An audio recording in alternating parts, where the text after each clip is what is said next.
Hello everyone and welcome back to another video. Today we're going to be looking at the primaries that you should really be watching going into 2024. These are key primaries. These are primaries that you should really be keeping an eye on because they will decide a lot of different things. Some of them are just interesting to watch because they have a variety of people running. Some of them are interesting because they are going to determine control of Congress in 2024. So we're going to start with the Senate elections. I'm not going to do House elections because there's way too many of those to do primaries on all of them. But we're going to start off, you know what, it really doesn't matter where we start off. Let's start off talking about Ohio. So in Ohio, the Republican primary is obviously what we want to focus on. Sherrod Brown is going to easily win the Democratic primary because he's the only one declared this far. So here's the thing with the Republican primary. So far, it's really a two-way race, but that's could easily change because what's happening right now is we have two people. We have Matt Dolan, who's a pretty moderate kind of guy running for senator to defeat Sherrod Brown.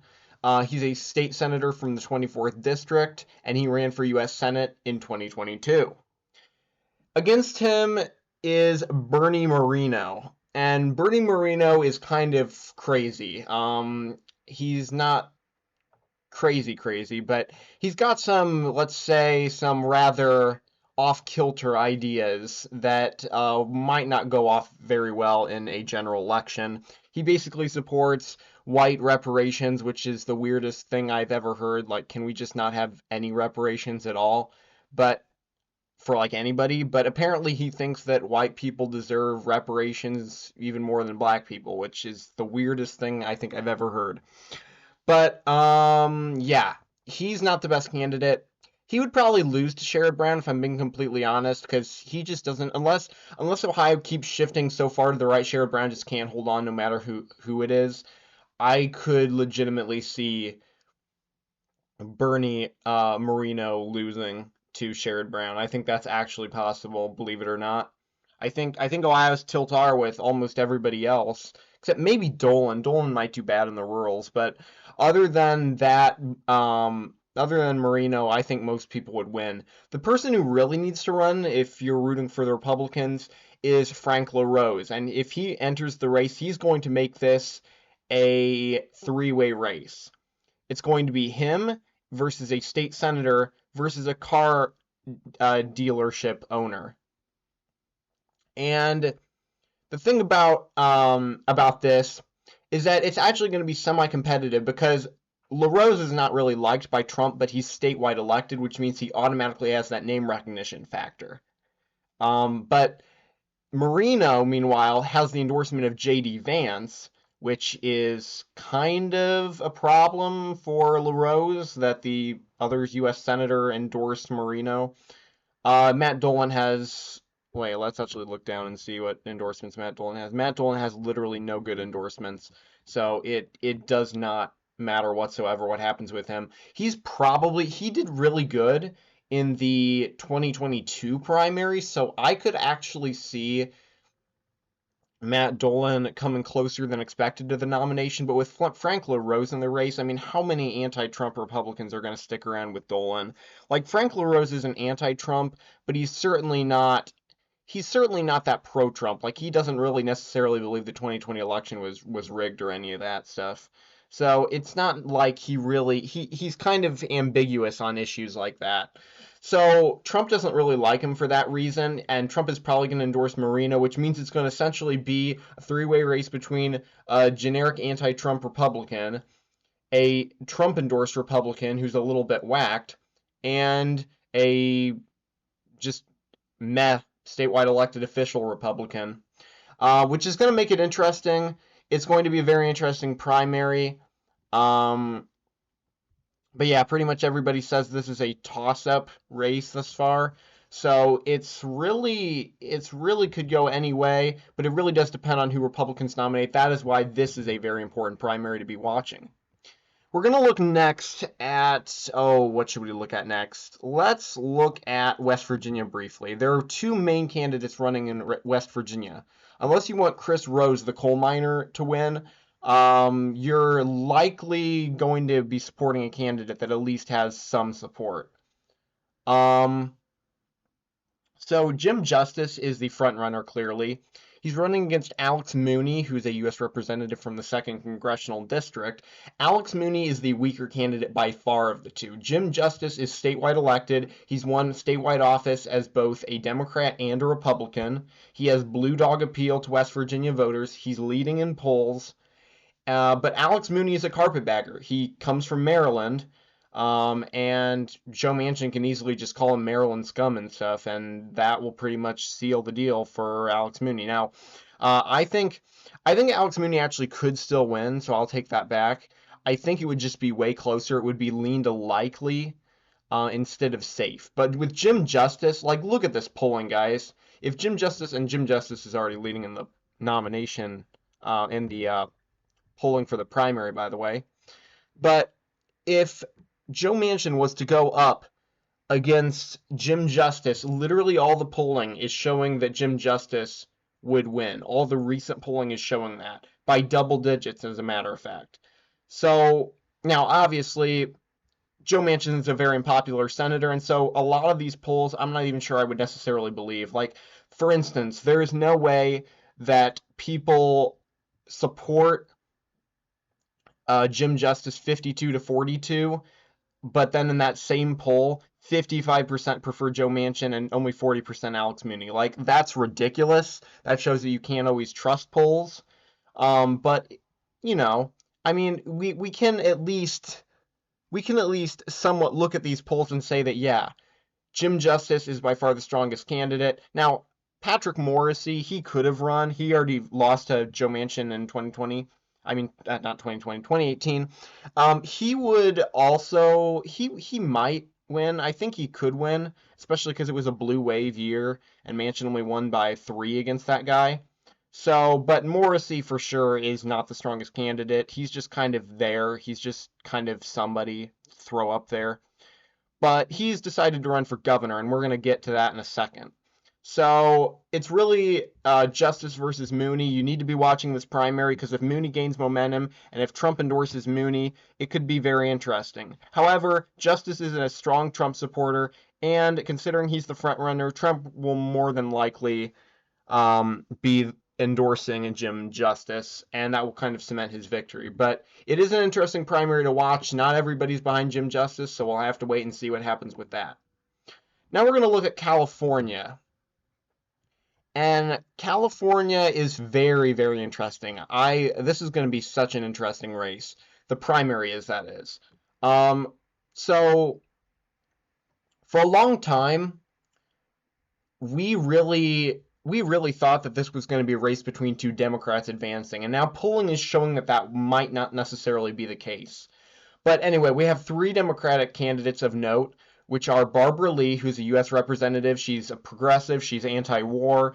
Katie Porter is also progressive, but she's like more generic progressive. And then Adam Schiff is a moderate Republican known for hating on Trump because he wants to protect democracy and stuff. So Barbara Lee has a lot of endorsements, and I mean a lot. Look at those endorsements, guys. Look at those endorsements. It's really crazy. She has a lot of endorsements, but she has less name recognition because Adam Schiff is out there going, I hate Trump. We need to stop Trump. Trump is bad, etc., etc. And Katie Porter is out there going, let's be progressive. Let's hound witnesses in the Judiciary Committee or whatever committee she serves on. Anyway, you get the point. She's essentially made news for like how she treats people who testify before the committees. She's also known for allegations of bad, what should I say, bad treatment of her staff.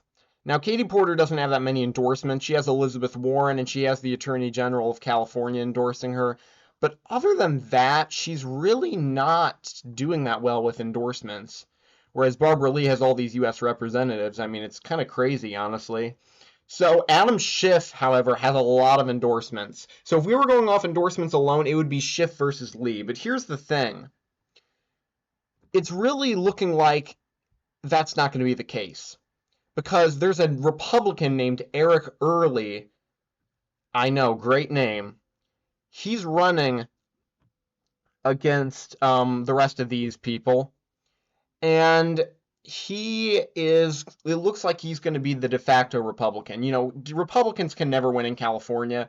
I don't care what you say. There is absolutely no way, there is no way that a Republican and a Republican both advance to the general election. I don't see it happening ever because Democrats are way smarter than that. But here's the thing. Eric Early looks like he's going to advance. It's not going to be a Democrat versus a Democrat. So what's really going to happen is one of these Democrats is going to have to get second place. That's what's going to have to happen. And polling is really up in the air on this. Barbara Lee's own polling has shown, and it's internal polling, so you can't necessarily trust it that much. But what Barbara Lee's internal polling shows is that she gets 11%, which you might say, okay, that's terrible for an internal poll.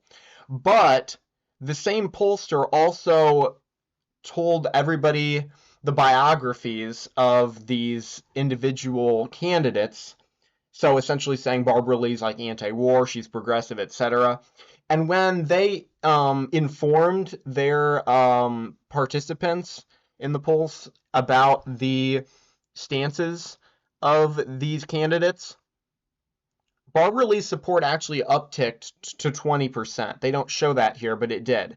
Eric Early's goes down to 26%, Katie Porter's remains at 24%, and Adam Schiff's goes down 1%. So according to Barbara Lee's own polling, with well-informed voters, Adam Schiff and Barbara Lee are actually tied, which means one of them could actually advance against Katie Porter because it's within the margin of error. So it's really kind of a toss-up kind of primary. I think it's for certain right now, looking at these polls, that Eric Early probably does advance because Republicans are not going to let like nobody advance. I mean, they did it. They did it. It's true they split the vote a lot in the last several California Senate elections. But this time it looks like Eric Early's the clear front runner for them. So it's really going to be whether or not Barbara Lee can pick up momentum. She has the endorsement power, and Schiff has the endorsement power, but Porter is also popular for being progressive. So it's really kind of a toss-up in that sense. Okay, enough of that. We're going to talk about, what should we talk about next? Wow, there's so many primaries to look at. We're going to look at Montana. Montana is interesting because Greg Gianforte has said he's not going to run. And it looks like it could be a two-way race, possibly a three-way race between either Matt Rosendale and Tim Sheehy, or between Austin Knudsen, Matt Rosendale, and Tim Sheehy. So it really depends on who runs. Tim Sheehy is getting like lobbied by what's his face, Steve Daines, to run against John Tester. Whereas Matt Rosendale is just thinking of running on his own. It's not like anybody's encouraging him to run. Trump doesn't even like Matt Rosendale for that matter because of how Matt Rosendale opposed McCarthy's speakership bid.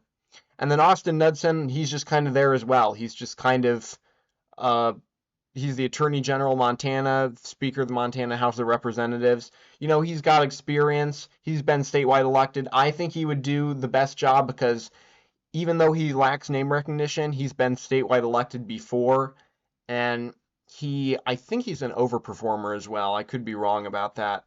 But he's got the name recognition there, so he would probably be the best for Republicans to nominate. But it really will be an interesting primary because if Tim Sheehy gets endorsed by Steve Daines and all these other important people start endorsing him and Trump endorses him, then it's really going to be between a nobody who's got all these endorsements and a somebody who has no endorsements, that somebody being Matt Rosendale, or it could be between those two people plus Knudsen, who has no endorsements as well. So we got to keep an eye on that. I'm going to do one more Senate primary, and then we're skip to governors. So Utah is perhaps going to be the most interesting primary because Mitt Romney is not popular among Republicans. Sure, I get it. Utah is not a Trump state. It's just not. Trump underperformed vastly. He only won by like 20 in 2020 against Biden in the state of Utah, whereas even McCain did better than that. I mean, for crying out loud, if McCain did better than you in a state, then you know that there's something wrong with you in that state. But Mitt Romney is not popular amongst Trump Republicans. They kind of hate him. His approval is essentially even right now. He's got like 46 approve, 45 disapprove. It's really it's really crazy. But Mitt Romney's already filed paperwork. It looks like he's going to run. Trent Staggs was the nominee for mayor of Salt Lake County in 2020. He's not that well known. He's mayor of Riverton, wherever the heck that is. These other people, who knows who these are or who cares?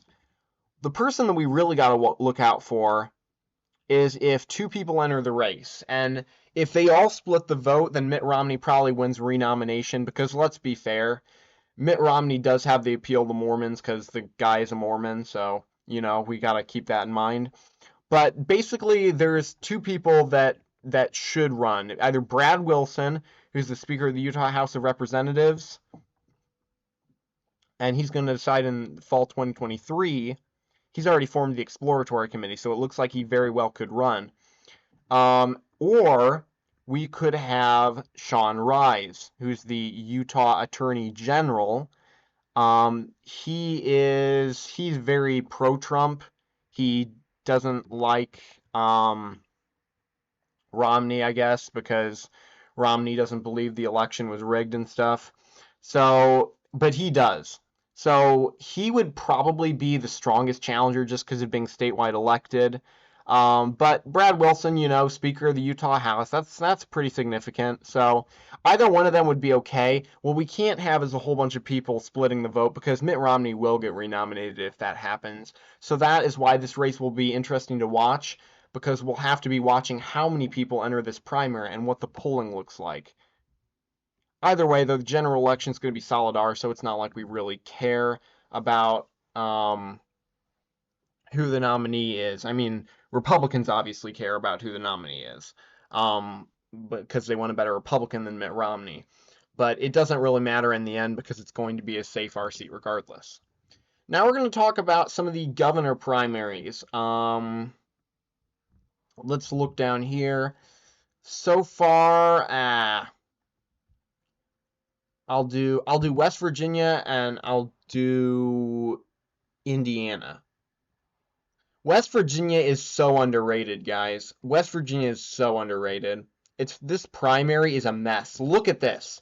We have a preschool owner running. You might say, who cares? Well, look at the rest of the people running. We have Moore Capito, who's a state delegate and is the son of U.S. Senator Shelley Moore Capito. Yeah, name recognition matters, guys. Name recognition matters.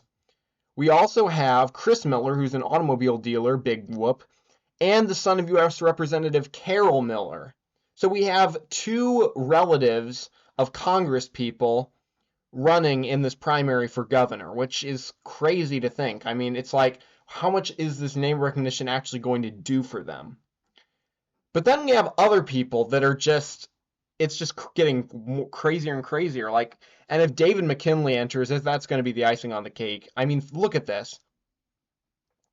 Patrick Morrissey has entered this race. He ran for Senate in 2018. He enters the race now.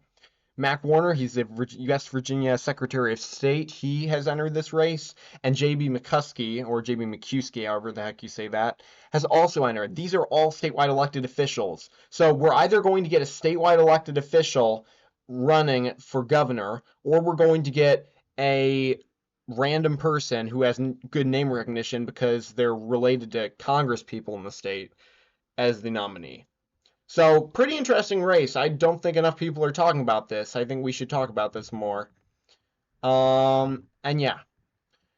Finally, I'm going to talk about Indiana. And Indiana, not too much going on. This could have been way more interesting, but we do have Mike Braun running in this race. He is my U.S. Senator, actually, believe it or not. He's leading in the polling right now, but Suzanne Crouch, the Lieutenant Governor of Indiana, is also running. So it's really between two statewide elected officials that could very well win the nomination. Um, if Trey Hollingsworth enters, that will make it even more interesting. I think he actually could enter. Let's actually see what that citation says. Yeah, I don't know.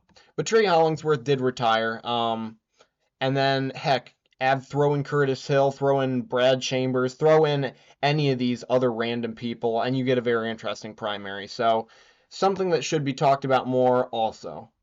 And that is the video. Thank you so much for watching, and be sure to like, share, and subscribe, and I will see you next time. Bye.